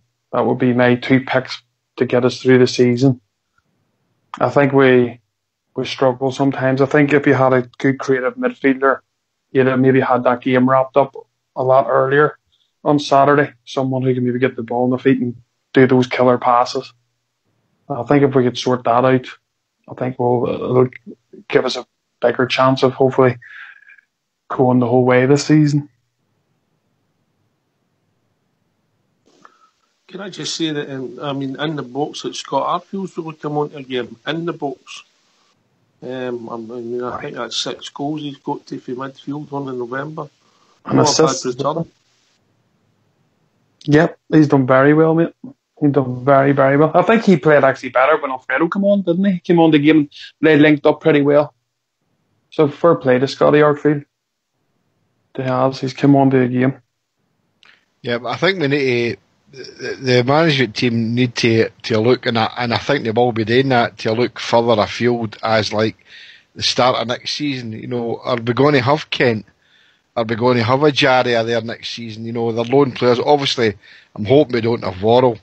But they are two players that are Liverpool prepared to sell them, or are they prepared to loan us out for another season? And that'll be a big thing for us. Are these two guys going to be coming in as loanees or buying? And I don't have a problem with the two guys being loanees, because I think Liverpool might want silly money for them. And if Solanke did come in, then he would obviously be a loan player. But I don't think we actually need anybody in January apart from, I think we should bring in a striker coming into the busy period of January, February, March. I think we need another striker just to enhance what we've got and give a bit of option up front, guys. Apart from that, I think we're okay. Macaulay's there for me now, and I think he'll steady the ship in the back. We've got Barisic out, and we know that Katic is in and out the team. I'm quite happy with big Gareth playing alongside Connor Goldson. So much as I wouldn't change it much, apart from bringing a striker, if I could. That's the way I'd go anyway. Well, on you go, Walter. No, it's just when you're talking about McCall. I have a feeling McCall will come back out of the team on Thursday night. I don't think he's actually registered for Thursday night, Ulster. I don't think he's actually included in the Europa League squad, mate. I might be wrong. He was. Correct. Maybe he was, mate. I'd be inclination he's no, but no, you correct me if I'm right, mate. I'll bow to your conviction there, mate. No, Sorry, pal. Did he not come on the last few minutes in Russia? Aye, sure he did. Yeah. Aye, come on for that last corner. So he did, mate. Sorry about that. Call yourself a fan, JFK? Sorry, mate. Hey, I'll apologise. Can I ask about the Solanke thing? Is Solanke a goer? Mate, Paper's it's all all mate. media speculation, mate. Yeah. No, okay, because the manager said that, one thing and somebody else is saying something else, But you don't think that was brilliant by the manager? You'll not be doing anything. He's not giving nothing away. Yeah. Well, absolutely, 100%. It's just me, because, you hear these things and I'm going with what the manager says. I'm quite happy.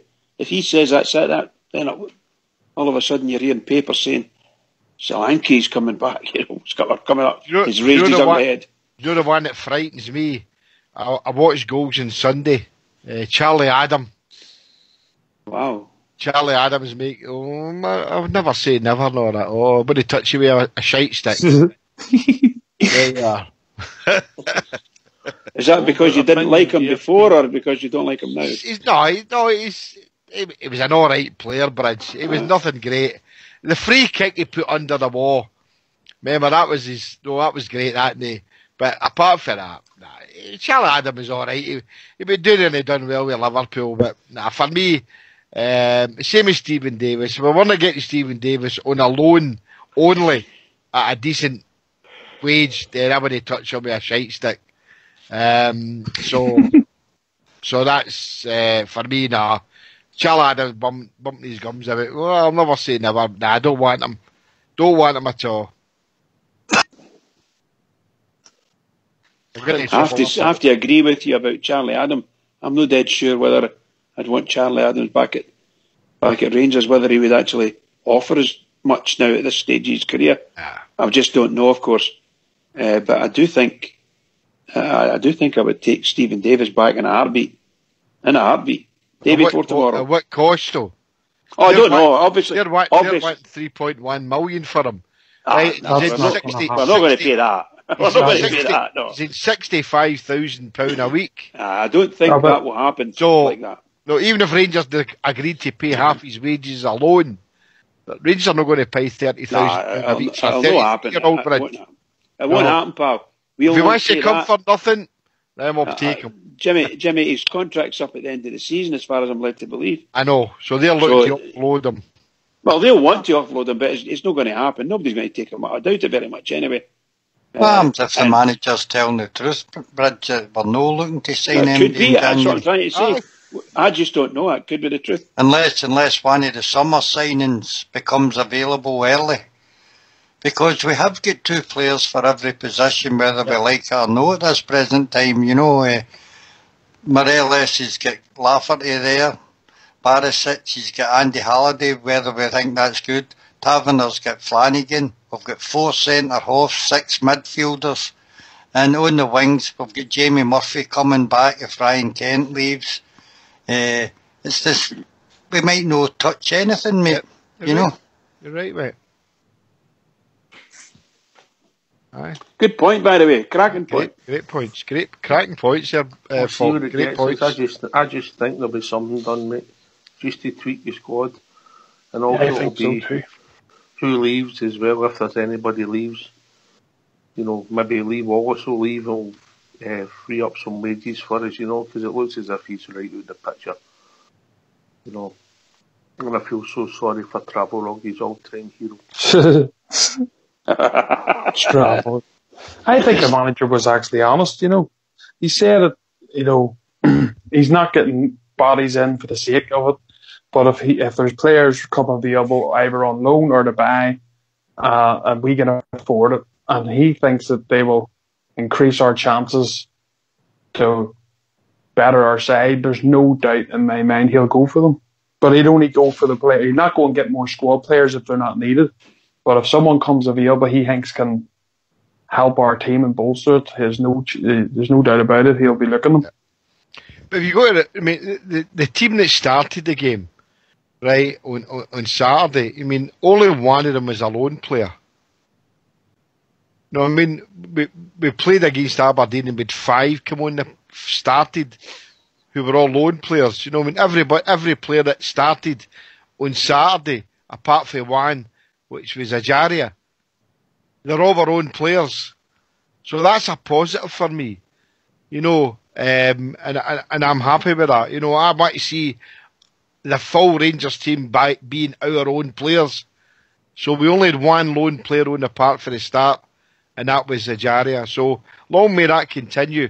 But as Oxtear said here, I think there's a possibility of a wee announcement. Me, I think it's going to be finance. Ox thinks there might be a wee twist in the tail, they might introduce a player. I don't know if that's going to happen, but for me, said that. say maybe no so much to say about no. For me, it might be something to do with an anniversary. All right, aye. Is it a waltz? Anniversary waltz? A long time since you danced that tune, boy. Oh, good. Oh, God. My last anniversary. Well, you look at my substitutes on Saturday and all, guys, right? Again, we had only 2 lone players in there. It was Koulibaly and Worrell. So, are they going to be there next season? What Fox is saying is 100% right. We might not buy MD at all or bring MD in as a loan. We might just go with what we've got and see what happens come the transfer window in summer. So, I think we're all right. Apart from, I still think that to enhance us up front, we still need a striker. That's just my opinion, guys. Tell us about the anniversary for Ox. Just wait and see, mate, if it comes to fruition. Fox, we talked about this the third striker. It's going to be difficult unless it is a loan to pull somebody in of any calibre. With, you know, maybe not being on the squad every week.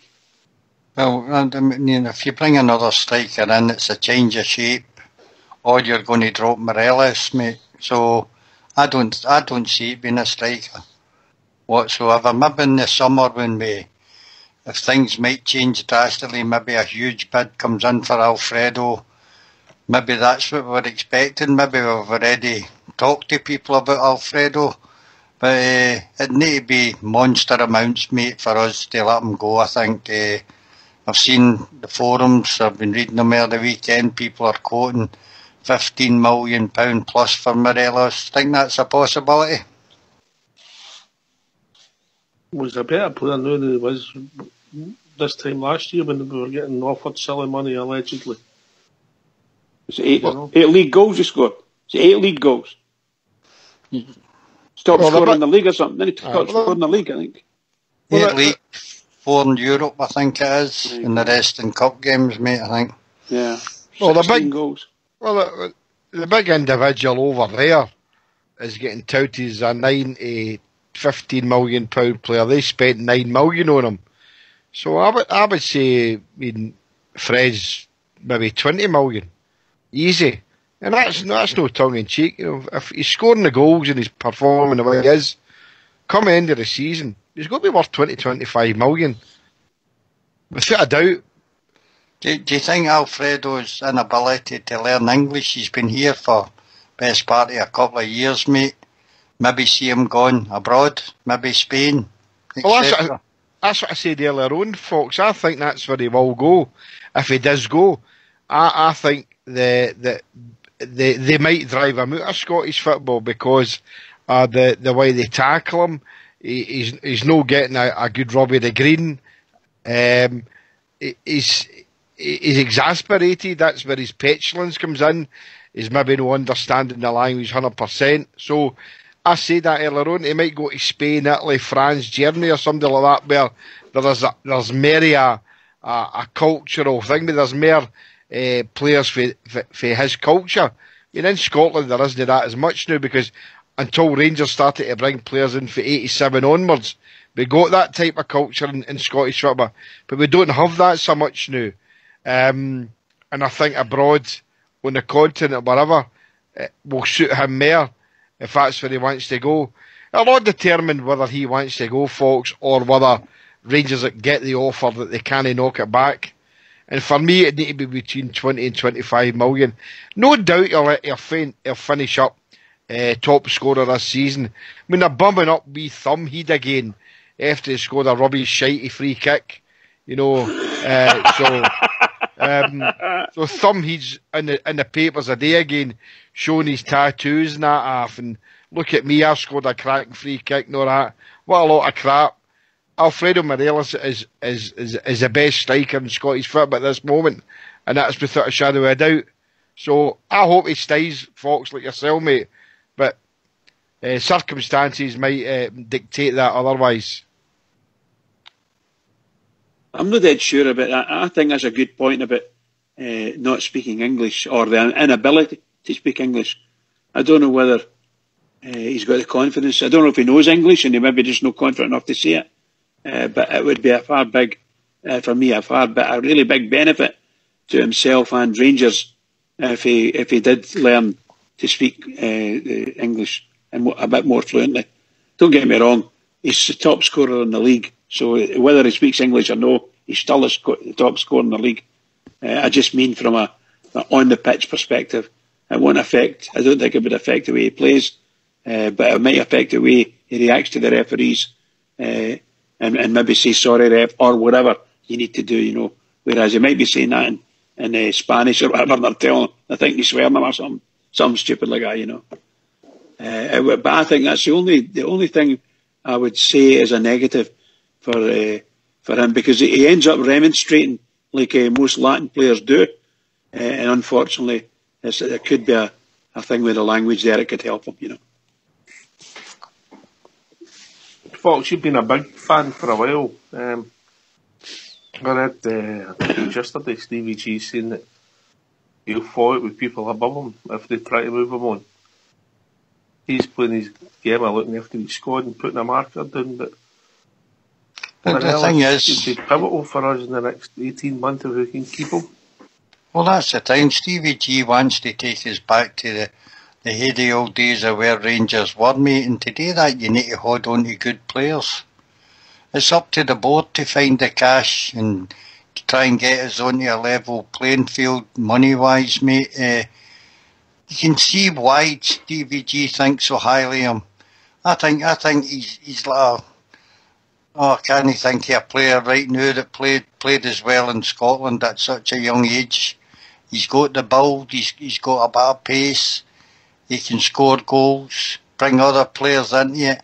That's the sort of player we need to hang on to if we want to advance anywhere, going into Europe, mate. And you can see why he doesn't want to lose him. Because I realised that a couple of games ago, I think we scored something like 10 goals in a row, and Alfredo was involved in them all, mate. Yeah, I think it'd be a real tragedy, particularly this season, the way we're going, if we lost him. It'd be a tragedy from a footballing perspective, because he has the biggest influence on our team, and he's our top man, and the fans absolutely adore him. Absolutely adore him. There's no doubt about that. But then, if it's a big money, like Jimmy's saying, well, what's the club going to do? If somebody comes in the door and offers that kind of money, I can't see the manager turning and saying, "No, don't sell him." He might say, "I don't want him to go," but needs must. You know, the club's got to get the money, got to accept it. Price is the exactly. You know that it's you've there. Always got to have options, mate. Absolutely, what ifs, absolutely. What ifs. You know, that's part of being a manager. Are you back with us, Fox? But Oxley, don't you think then that if we did let him go, don't you think there's a possibility it could be a negative effect on our league campaign? I think the secret's getting a replacement in the door, mate. Oh, 100%, yeah. You know, and you like to think Mark Allen are working on that, you know.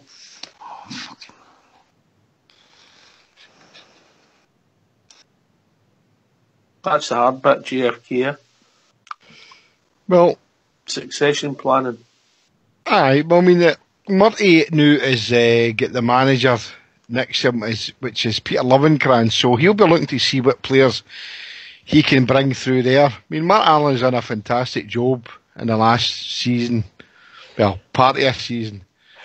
I don't know. I mean, I would like to see some sort of better system to bring the players through than what the Scottish footballers go. This reserve league might or might not work. So if you're going to bring some decent players through, we need to make sure that they're playing at a decent competitive level. And I don't know if they're actually getting that. What Mark Allen's done with his backroom staff has been tremendous so far. He's picked out a few gems, but can that continue? I don't know.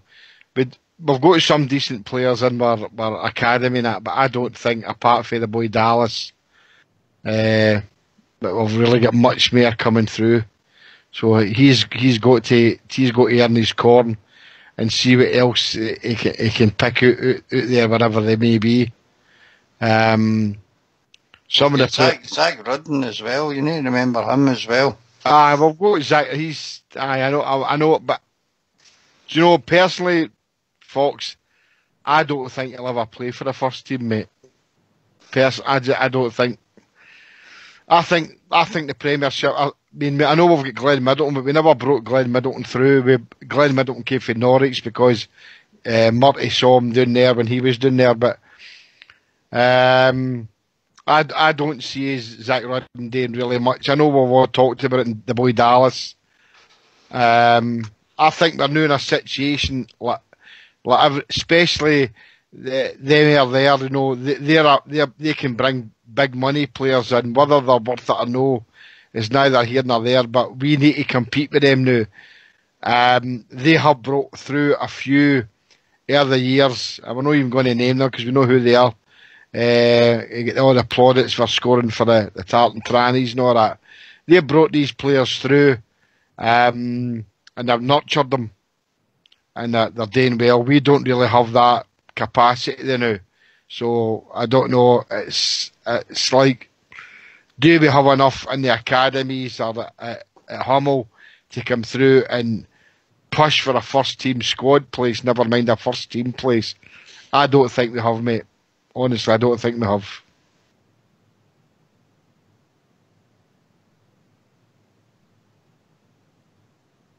Well, fair enough, Jimmy. It's all about opinion, but I think it's something it's got to evolve, and you've got to work at it, and you'll short, medium and long term planning when Mark Allen's sitting down and plotting his course with Stevie G. Yeah? Aye, I would agree with that, but I don't think we now have that time, Ox. I think now, look, we're on patient. The short term might be 2 or 3 loan signings to improve the team. Aye, well, that's what I'm saying. That's what I'm saying. It's got to be short term. We need to bring in whoever we need to bring in to stop whatever, to stop the rot. We need to. For me, I'm not going to say it's a failure if Stevie G doesn't win anything. Rangers don't win anything this season. But for me, I think we've got to win something, and now we've only got the 2 left. No, believe it or not, I'd have been happy with the League Cup. Honestly, I would have been, because it's silverware. No matter what Emily calls it, the Diddy Cup. It's not only the Diddy Cup when they win it. They don't win it, rather. Right? But we need to win something this year. So, he's got to bring in probably a couple of loanee players that might enhance the squad. If they're only just to add to the squad, then it's no use to us. We need to bring in somebody that's going to push us that wee bit further on, because they will do it. So if we can't afford to bring in MD, we're buying them, then we've got to bring in decent loan players. And I think that's the way we've got to go. Because I don't think that we can, and it hurts me to say this, I don't think we can compete with them. I know there's things happening out with everybody else's control, whatever's happening there, but we'll let that take care of itself. But we need to bring in players that can compete on a daily basis. Aye, you don't want fringe players. We want people that's going to improve our first team. Yeah, definitely, mate. Fox, you any views, mate? I think we've got to give this youth set up a wee bit of time, mate.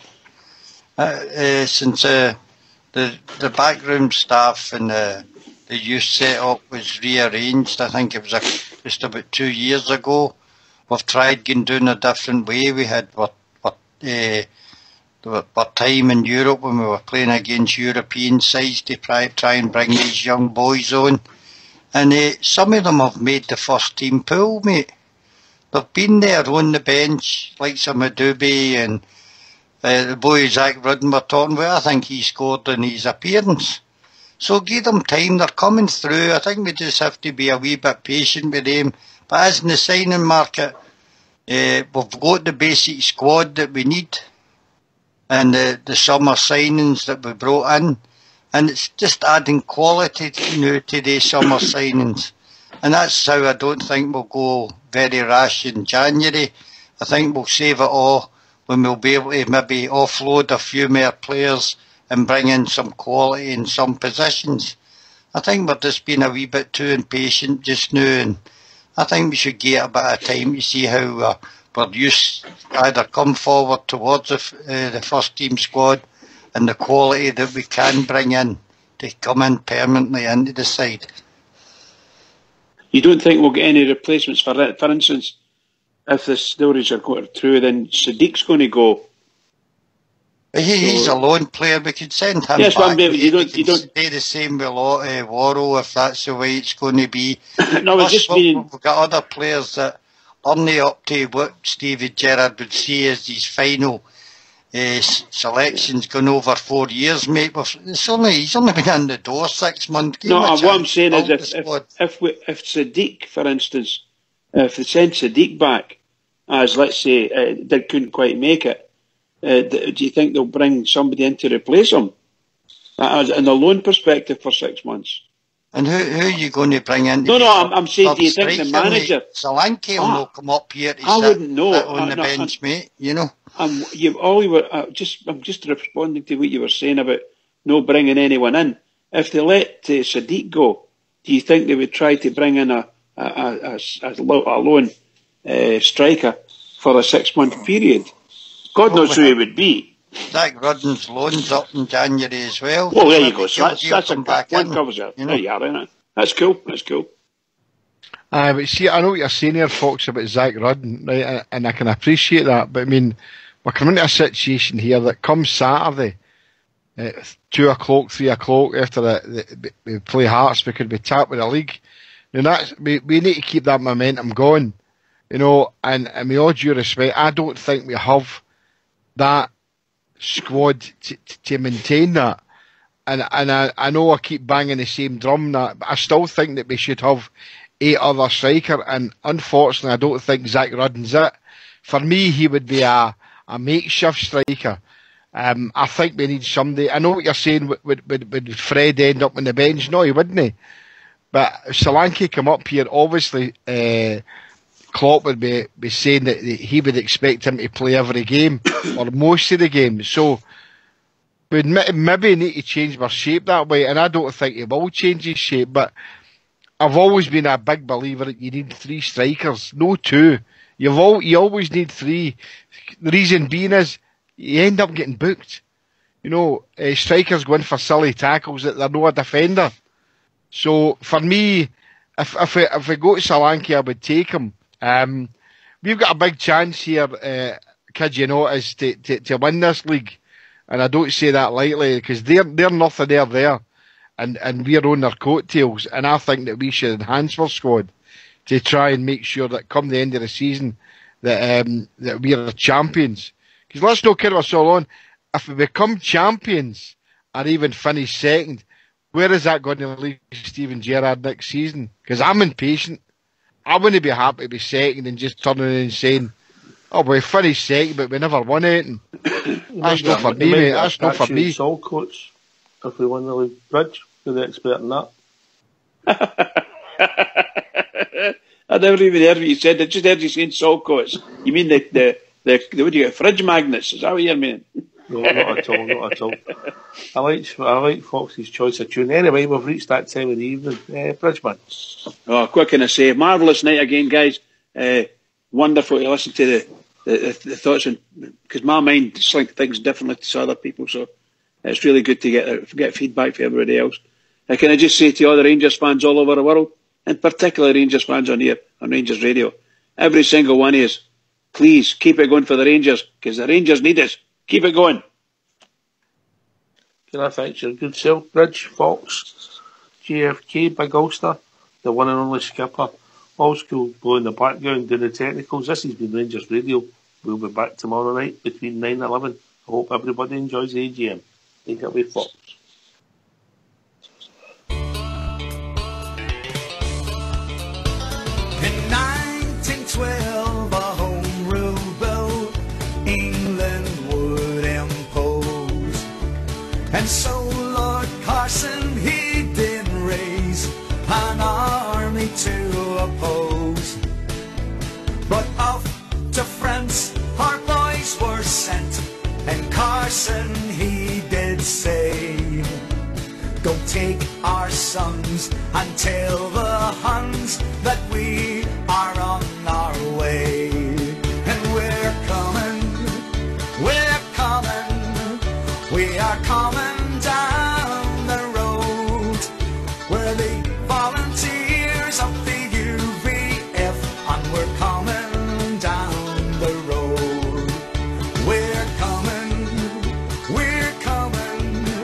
we are coming down the road, where the volunteers of the UVF, and we're coming down the road.